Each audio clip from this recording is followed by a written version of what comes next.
Gente, isso dá um baita enredo de novela. Por favor. Eu achava que já tinha visto de tudo. Ex-marido solicitando reembolso do rim. Pelo amor de Deus, né? Socorro, me leva pro próximo nível. Entendo até que isso é possível, mas bem mais do que um rim. Como é que se devolve momentos? Como é que se devolve alegrias? Como é que se devolve diálogos? Como é que se devolve todos esses anos? Como é que se devolve tudo isso?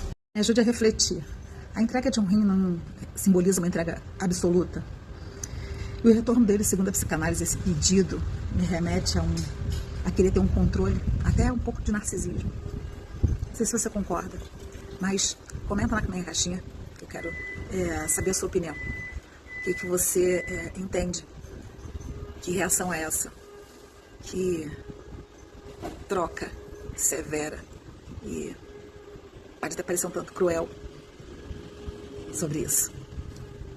Ele doa e agora no divórcio ele quer de volta. Será que é o rim mesmo que ele quer de volta? Será?